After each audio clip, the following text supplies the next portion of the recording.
దేశంలో అన్ని చేంజ్ అయ్యాయి, మీ నగలు కూడా చేంజ్ చేయండి. మీ పాత నగకు గ్రాముకి 150 రూపాయలు ఎక్స్ట్రా పొంది కొత్త నగలు తీసుకోండి.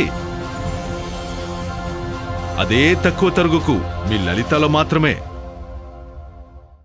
విజయవాడ తుమ్మలపల్లి కళాక్షేత్రంలో తెలుగు సినీ పరిశ్రమలో విశిష్ట స్థానం సంపాదించిన ప్రఖ్యాత గాన గంధర్వుడు పి సూరిబాబు, ప్రముఖ సినీ నటి పి రాజేశ్వరి విగ్రహాలను విజయవాడ సెంట్రల్ ఎమ్మెల్యే బోండా ఉమామహేశ్వరరావు ఘనంగా ఆవిష్కరించారు.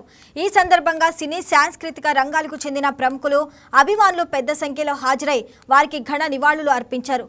తెలుగు సినిమా, నాటక రంగాల అభివృద్ధికి పి సూరిబాబు, పి రాజేశ్వరి అందించిన సేవలు చిరస్మరణీయమని, వారి కళా ప్రస్థానం భావితరాలకు స్ఫూర్తిదాయకమని ఎమ్మెల్యే బోండా ఉమా పేర్కొన్నారు. గర్వించదగినటువంటి వ్యక్తులు, జాతి రత్నాలు ఆంధ్రప్రదేశ్లో పుట్టి జాతీయ స్థాయిలో ఈ రాష్ట్రానికి గౌరవం తెచ్చినటువంటి వ్యక్తులు అనేక మంది పుట్టినటువంటి నేల ఈ పవిత్రమైనటువంటి ఆంధ్రప్రదేశ్. అందులో కృష్ణా జిల్లా అన్న నందమూరి తారక రామారావు, అక్కనే నాగేశ్వరరావు, పక్కనే వెస్ట్ గోదావరి జిల్లాలో ఇవాళే నటసింహం నట సామ్రాట్ ఎస్వి రంగారావు జయంతి, ఇలా ఎంతోమంది మహానుభావులు పుట్టినటువంటి నెలలో ఆనాడు ఇవాళ వారికి ఈరోజు జనరేషన్స్కి మరి ఆయన సినిమా రంగం వెనకాల ఉన్నటువంటి నిర్మాతగా, అనేక కళాకారుడిగా ఉన్నటువంటి వ్యక్తి పుప్పాల సూరిబాబు గారు, జ్యోతి గారు.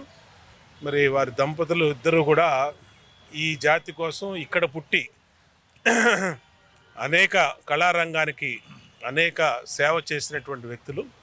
ఆ మహనీయుల విగ్రహాన్ని ఆ కుటుంబ సభ్యుల కోరిక మేరకు మా రాము కానీ, మా వాళ్ళ మనవడు హరి గారు కానీ, మరి ఇంకా వారి కుటుంబ సభ్యులు, అలాగే వాళ్ళ బంధుమిత్రుల కోరిక మేరకు కళలను, సాంస్కృతిక రంగాన్ని, అలాగే కళాకారులని గుర్తించి ప్రోత్సహించే ఈ ప్రభుత్వం వారి విగ్రహాన్ని మరి వాళ్ళే కుటుంబ సభ్యులు ఇక్కడ పెట్టుకుంటామని అంటే మేము సహకరించి అన్ని అనుమతులు ఇప్పించి ఈరోజు తుమ్మలపల్లి క్షేత్రయ కళాక్షేత్రంలో ఇక్కడ ఏర్పాటు చేసి ఈ రోజున ఆవిష్కరించడం జరిగింది.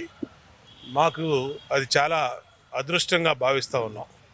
ఖచ్చితంగా కళాకారులు ఈ జాతి కోసం చేసిన సేవల్ని, కళారంగాన్ని, కళా అభివృద్ధి కోసం చేసినటువంటి వారిని ఎవరిని కూడా మర్చిపోము.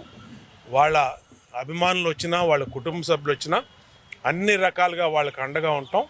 ఈరోజు ఎస్వి రంగారావు అంటే తెలుగు జాతి ఎప్పుడు కూడా మర్చిపోలేనటువంటి వ్యక్తి. కళాకారుడికి మరణం లేదు. కళాకారుడు 1000 సంవత్సరాలు